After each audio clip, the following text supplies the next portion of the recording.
Hello students, अनिमा classes में आपका स्वागत है। मैं आज आप लोगों को क्लास 8 ज्योग्राफी का पार्ट 6 मानव संसाधन इस चैप्टर के सारे प्रश्नों उत्तर fill in the blanks और इस चैप्टर में आपको कुछ एमसीक्यू दिया है, वो सब सारा कुछ करवाएंगे। ठीक है, अगर आपको इस चैप्टर का क्लास नोट्स या फिर लेक्चर वीडियो चाहिए तो आप मेरी अनिमा क्लास को ज्वाइन कीजिए, आपको मिल जाएगा।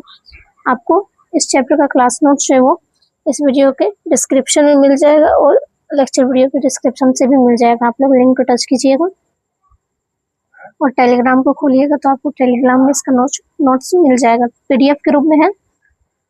चाहे तो आप इसको डाउनलोड भी कर सकते हैं या तो कॉपी में लिख भी सकते हैं। ठीक है,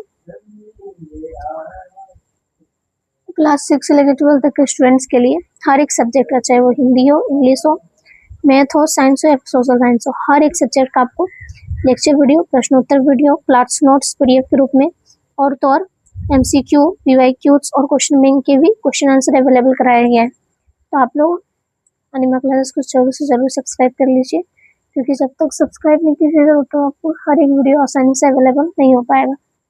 तो आपको अगर हर वीडियो देखना है तो आप लोग सब्सक्राइब कर लीजिए, तभी आप लोगों को दिखेगा। ठीक है, तो चलिए फिलहाल इस वीडियो को आगे बढ़ाती हूँ। पहला में क्या बोला गया है, रिक्त स्थानों की पूर्ति कीजिए।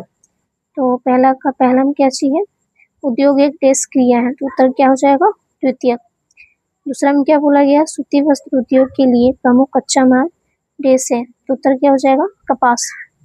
ठीक है, तीसरा में क्या बोला गया है कि उद्योग, कच्चा उद्योग, कागज उद्योग आधारित वन उद्योग है। ठीक है, चौथा में क्या बोला गया है कि टोकरी निर्माण देश उद्योग का उदाहरण है, तो उत्तर क्या हो जाएगा, गृह उद्योग। ठीक है, गृह या कुटीर उद्योग।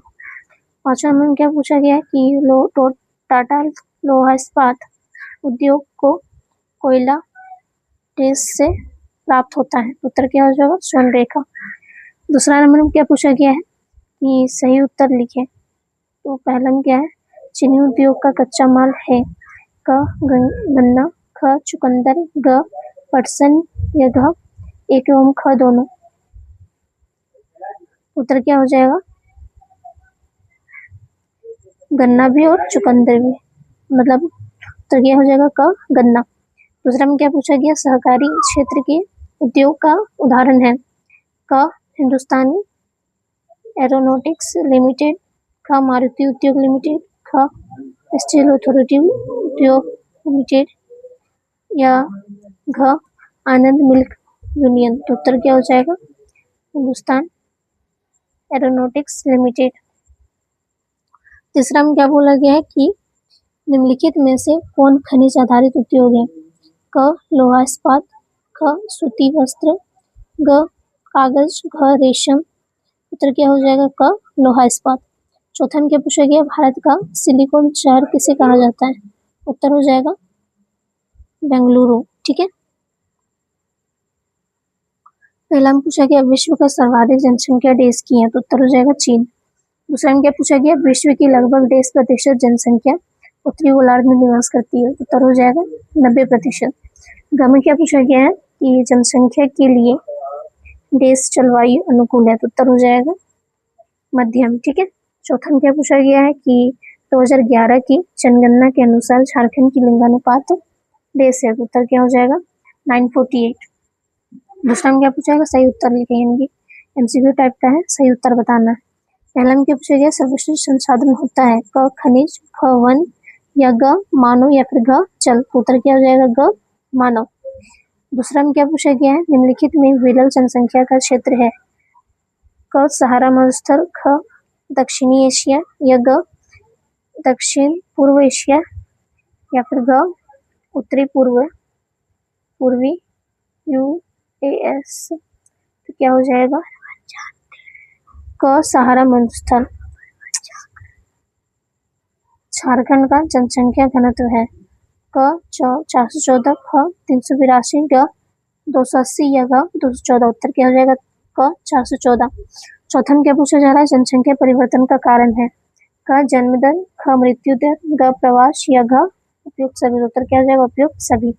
ठीक है, आगे जो प्रश्न उत्तर है वो सब हम लोग कॉपी में करेंगे। ठीक है। पहला में क्या पूछा गया, विश्व के सर्वाधिक घनत्व वाले महाद्वीप को के नाम लिखें। उत्तर हो जाएगा विश्व के सर्वाधिक घनत्व वाले महाद्वीप का नाम है पूर्वी। पहला पूर्वी एवं दक्षिणी पूर्वी एशिया, दूसरा उत्तर पश्चिम यूरोप, तीसरा पूर्वी एवं मध्य संयुक्त राज्य अमेरिका। दूसरा क्वेश्चन में क्या पूछा गया, भारत की जनसंख्या घनत्व कितना है। उत्तर हो जाएगा भारत का जनसंख्या घनत्व 382 व्यक्ति प्रति वर्ग किलोमीटर है।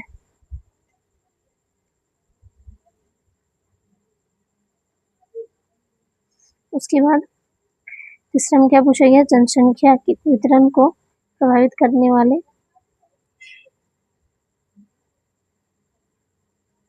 कारकों का उल्लेख करें। तो उत्तर हो जाएगा जनसंख्या वितरण को प्रभावित करने वाले कारकों को 2 वर्गों में रख सकते हैं, भौगोलिक कारक और मानवीय कारक। भौगोलिक कारक, इसके अंतर्गत स्थल, ऋतु, जलवायु, वर्षा व प्राकृतिक संसाधनों की उपलब्धता आती है। दूसरा मानवीय कारक, इसके अंतर्गत सामाजिक, आर्थिक व सांस्कृतिक कारक आते हैं। ठीक है। उसके बाद चौथा प्रश्न क्या पूछा गया है कि विश्व जनसंख्या दिवस कब मनाया जाता है। उत्तर हो जाएगा विश्व जनसंख्या दिवस प्रत्येक वर्ष 11 जुलाई को मनाया जाता है। दूसरा का पहला प्रश्न क्या पूछा गया है कि मानव एक संसाधन है कैसे। उत्तर हो जाएगा मानव अपनी आवश्यकताओं की पूर्ति के लिए प्राकृतिक संसाधनों को अपनी योग्यता के अनुसार उपयोगी बनाता है।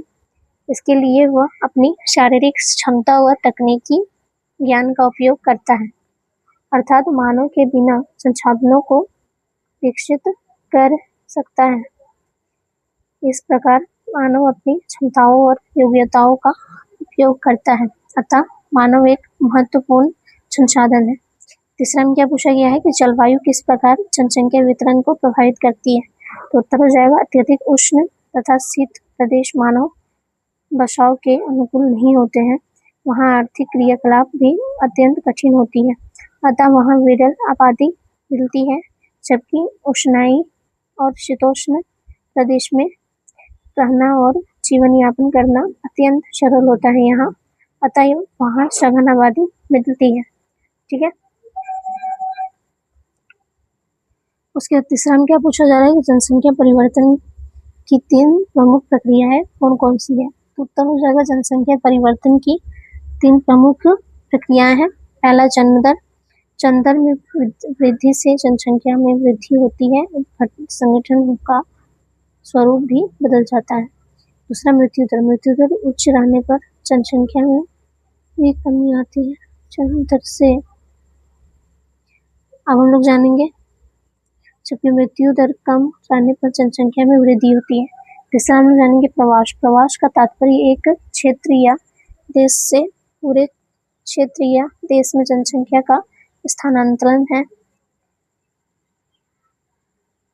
देश के अंदर प्रवास में जनसंख्या परिवर्तन नहीं होता, लेकिन शहरी और ग्रामीण जनसंख्या अनुपात में परिवर्तन हो जाता है।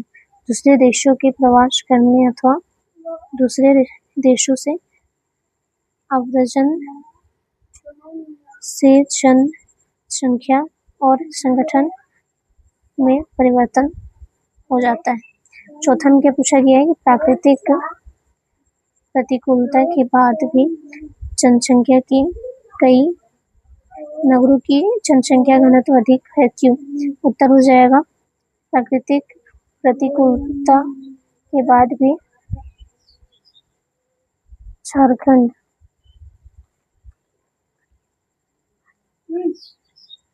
के कई नगरों की जनसंख्या घनत्व अधिक है। इसके निम्न कारण है। पहला, खनिज संपदा, झारखंड का एक प्रमुख खनिज संपदा राज्य बोकारो जैसे नगरों में कोयला, लोहायस्क और अन्य खनिजों की उपलब्धता के कारण भारी संख्या में लोग बसे हैं। दूसरा क्या है कि बड़े और उद्योगों की स्थापना। ठीक है। खनिजों की उपलब्धता के कारण और बोकारो जैसे बड़े औद्योगिक शहर विकसित हुए हैं। तीसरा, रोजगार के अवसर, इसका क्या हो जाएगा, औद्योगिक केंद्रों और खनन क्षेत्रों में बड़े पैमाने पर प्रत्यक्ष और अप्रत्यक्ष रोजगार उपलब्ध होते हैं, जो ग्रामीण इलाकों से लोगों को शहरों की ओर आकर्षित करते हैं। चौथा, आधारभूत संरचना औद्योगिक नगरों में परिवहन नेटवर्क, शिक्षा, चिकित्सा और पानी, बिजली जैसी मूलभूत सुविधाओं का बेहतर विकास होता है। तीसरा का पहला में क्या पूछा गया है कि जन्म दर और मृत्यु दर में अंतर बताना है। ठीक है, जन्म दर और मृत्यु दर में अंतर है। पहला, जन्म दर, प्रति हजार आबादी पर जन्म लेने की वाले जीवित शिशुओं की संख्या को जन्म दर कहा जाता है। जन्म दर बढ़ने से जनसंख्या बढ़ती है, उसी प्रकार जन्म दर घटने पर जनसंख्या घटती है। दूसरा, मृत्यु दर, प्रति हजार की आबादी पर मरने वाले की आबादी संख्या को मृत्यु दर कहते हैं। स्वास्थ्य सुविधाओं के विस्तार से इसे कम अंतर किया जाता है। मृत्यु दर उच्च रहने पर जनसंख्या का आकार घटता है, जबकि निम्न रहने पर जनसंख्या में वृद्धि होती है। दूसरा में क्या बोला गया, उत्प्रवास और आप्रवास के बीच अंतर बताना। उत्तर हो जाएगा, उत्प्रवास और आप्रवास में निम्नलिखित अंतर है। पहला, उत्प्रवास, किसी दूसरे देशों में जाकर स्थायी अन्य देशों से आकर रूप बस जाना। उत्प्रवास से जनसंख्या घटती है। उत्प्रवास की स्थिति अल्प विकसित देशों में पाई जाती है। दूसरा, आप्रवास, किसी अन्य देशों में जाकर स्थायी रूप से बस जाना अप्रवास कहलाता है। अप्रवास से जनसंख्या बढ़ती है। आप्रवास की स्थिति विकसित देशों में जाकर देखने को मिलती है। चौथा का पहला क्या पूछा गया कि मिस्र में नील नदी घाटी को घने बसाव वाला क्षेत्र है। उत्तर हो जाएगा आपका इसमें कि इसका मुख्य कारण उपजाऊ मिट्टी, पानी की उपलब्धता और आवागमन और व्यापार है। दूसरा में क्या पूछा गया है, नाइजीरिया की जनसंख्या वृद्धि दर बहुत अधिक है। उत्तर क्या हो जाएगा, इसका मुख्य कारण कि उच्च प्रदान दर, कम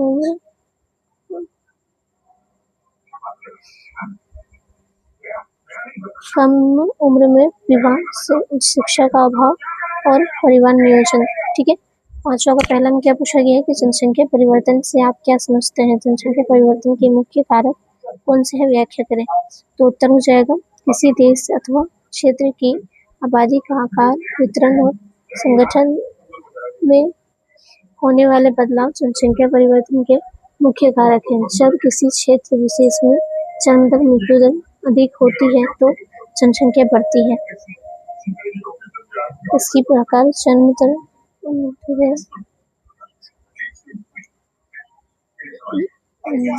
मृत्यु दर यदि बराबर है तो जनसंख्या स्थिर रहती है। जन्म दर यदि मृत्यु दर से कम हो जाती है तो जनसंख्या घटने लगती है। प्रवास के कारण भी जनसंख्या के आकार और संगठन में बदलाव आते हैं। आंतरिक प्रवास से जनसंख्या में वृद्धि नहीं होती है, लेकिन नगरीय ग्रामीण अनुपात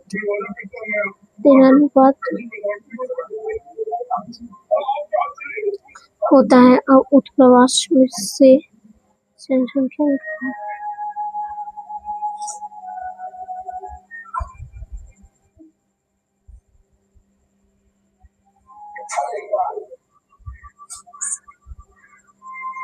इसके बाद उत्प्रवास की जनसंख्या बढ़ जाती है। ठीक है, इसके बाद क्या है, दूसरा में क्या पूछा गया कि जनसंख्या पिरामिड से आप क्या समझते हैं। किसी देश की जनसंख्या पिरामिड से किन बातों का पता चलता है।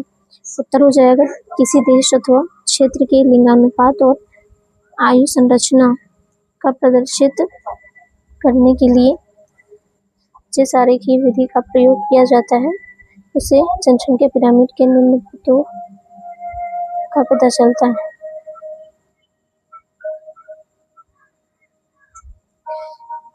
पहला, आधार से जन्म दर के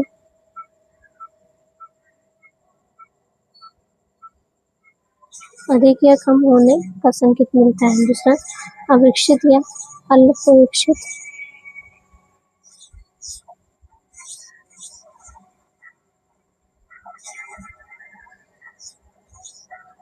देशों के पिरामिड का आधार चौड़ा होता है। तीसरा, जिस पिरामिड का मध्य भाग चौड़ा होता है वहाँ युवा वर्ग की संख्या अधिक होती है।